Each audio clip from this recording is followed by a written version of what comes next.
AI has finally made its way into my artwork, and I am devastated. Alright, so I'm going to explain how this happened because honestly, it was quite an obvious mistake to make. And I'm going to talk about this first because I just want to get my rant over and done with and end this video on a more positive note talking about this sketch spread. And you know what? I'm even more annoyed because when I recorded this sketch session, it would have been the most perfect ASMR video. The kids were on their best behavior. My chair was on its best behavior because it's super squeaky. My flow was good. There were good vibes in the air. My markers and pencils even sounded happy. But no, I have to talk your ears off about this now. So first up, I'm not here to judge anyone. I'm only judging myself here.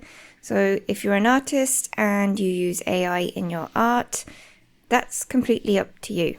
There are different ways to incorporate AI into your work, and they range from questionable use to downright morally reprehensible. But like I said, no judgment. I'm just calling myself out.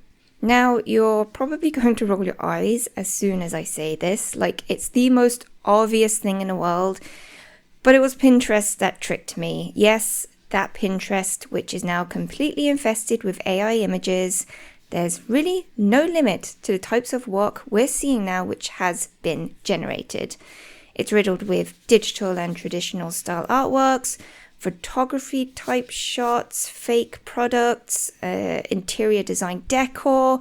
Seriously, the list goes on, and to be honest, I don't even know what's real anymore. Yes, I've been aware of this. It's very hard to avoid when you open up Pinterest. You can guarantee that some form of AI image is going to pop up relatively quickly, regardless of your browsing history. The reason I know this as a fact is because I set up a brand new Pinterest account on an incognito tab on a different Google account just to be sure these would be the absolute freshest cookies, straight out the oven, not tarnished in any way. I scrolled this homepage meticulously for approximately a minute, and I found my first AI image, a digital landscape. I could just tell from the thumbnail based on the odd composition, and upon further inspection, I could see it had all the hallmarks, like strange artifacts, missing shadows, and an emptiness that only humans can sense. Unfortunately, I only conducted this experiment after I had been tricked, so let's talk about this image that came up on my homepage. Okay, so I was looking up photos of men with a mustache, obviously to get some practice in drawing men since I don't do that nearly enough, but primarily to feed my weird obsession with men with mustaches. I don't know why, it's just my thing. So hopefully you recognize from the sketches that I picked Aaron Taylor Johnson in Bullet Train and Tom Selleck just being Tom Selleck. That's all well and good because they're real people that I know. Well, like not in real life, but you know what I mean. So I'm looking for my final image and this one pops up. Oh look, that's a handsome man with a handsome mustache. Perfect. I think nothing more of it and just sketch it out. You know the whole art blindness thing you can suffer when you're just in the moment of getting things done? That was me during this sketch. I was just happy to have this page ready to colour.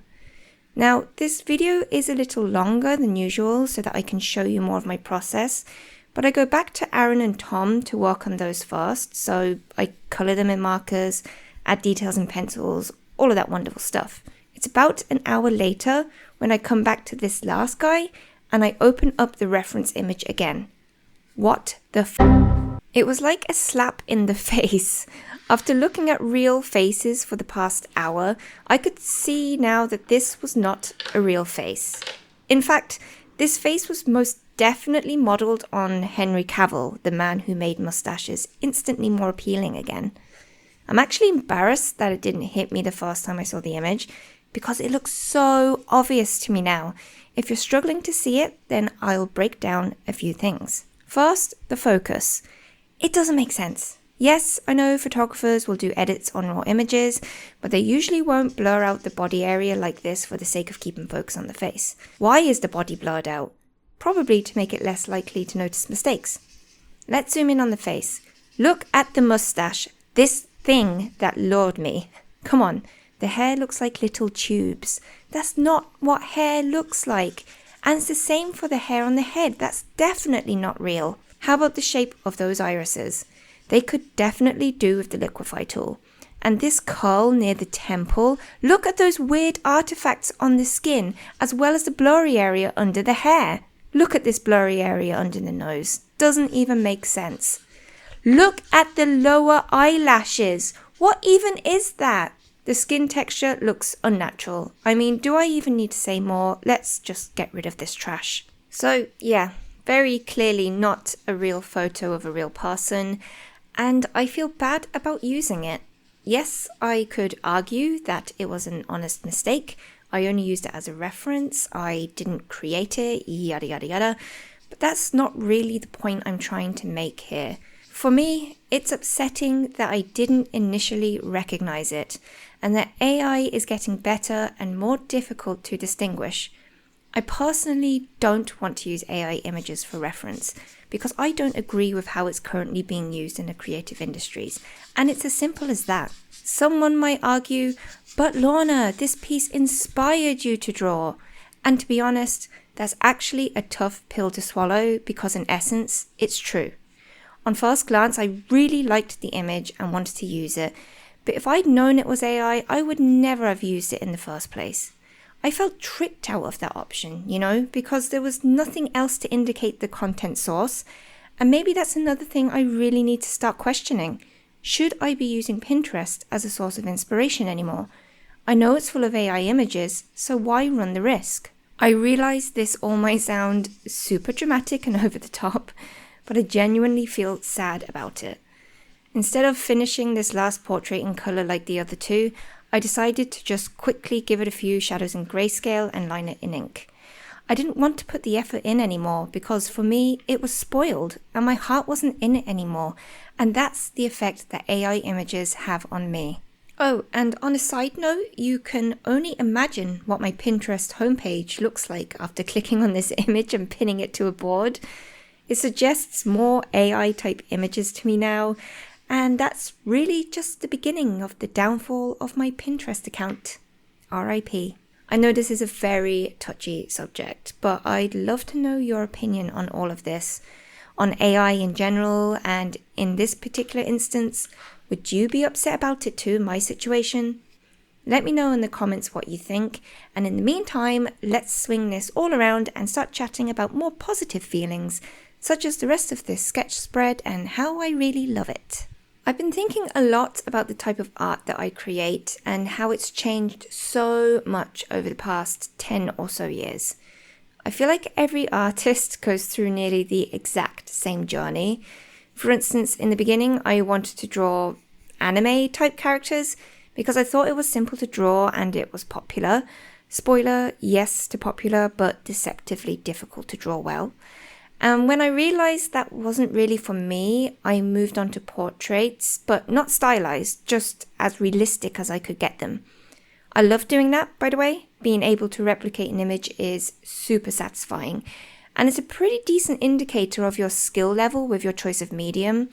But it didn't feel original since I didn't have a style. So I moved on to doing so much fan art.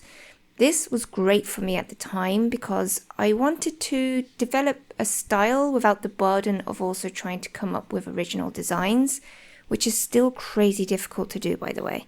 And that was me for most of my time with art. Different forms of fan art or portrait practices while developing a style that I could recognize as my own.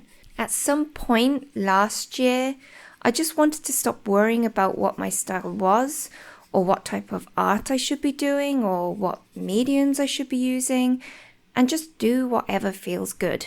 I'm really not one for planning or thumbnailing designs because I spent far too long drawing other people's designs that my creativity is most definitely stunted, or at the least just in need of a little bit of training. We're trying to stay positive here. So I've been focusing on getting more skilled with my choice of art tools. We all know that this is my alcohol marker era, And I'd initially been using them in a very simple way, which is super fun, by the way, creating character designs in a more semi-realistic cartoon style. It genuinely helped me break through years of art block and stress, so I am forever thankful that I somehow landed on that.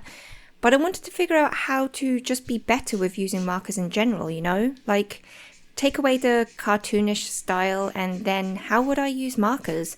I had no idea, so it put me on the path of experimenting with slightly more realistic portraits again, but definitely more stylized. So if you're a regular viewer of my short form content the past 2 years, you'll know that I have a very specific formula for how I use my markers. First step, a purple tone to add all the shadows. Second step, add a warm blushy colours to all of the blushy areas. And last step, fill it all in with the skin tone colour. It's a great formula. It's eye-catching, simple, but also allows for just enough form and volume in your artwork. While I love this method of colouring, and believe me, I haven't given up on it, I really felt like I didn't know what markers were actually capable of achieving by using them in this way, if that makes sense. I've been slowly experimenting with adding in extra colours here and there to bring more variation and contrast, or adding much deeper colours for shadows, which is a stark contrast to the purple pastels from before. I've even introduced grey colours, which I would have sooner quit drawing altogether a year ago than add grey to warm skin tones. But I was thinking about these colours singularly and not in terms of how they interact with each other. For instance, look at the cast shadow on Tom Selleck's neck. I used a mid-value warm grey, but you can still see those lovely orange hues peeking out. Now, to be fair, I did end up covering it all up with pencil later on, but that was a stylistic choice in that moment of time, and not because I needed to. It looked perfectly fine. And I think that's all part of not limiting yourself when it comes to the medium that you use. Nothing has to be set in stone, and it's okay to break the formula that usually works for you, and then break the new formula if it feels right. Alcohol markers are designed to be layered, much in a way like watercolors, so I've been adding more and more colors to my list of skin tones to make more appealing portraits. I mean, just look at those pink tones peeking through in Aaron's portrait. That brings me a lot of happiness. And therein lies the whole point of doing art right now, to enjoy the process and to sit back afterwards and say, you know what, that was fun and I want to do it again.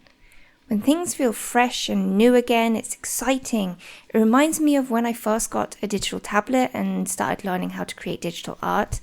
That was a period of time where I spent every waking hour just drawing for the absolute thrill of it and the satisfaction of learning a new skill. Using my markers like this feels the exact same way right now, and I'm just going with it, just go with the flow. You may have also noticed that I've given the ink liners a bit of a break too.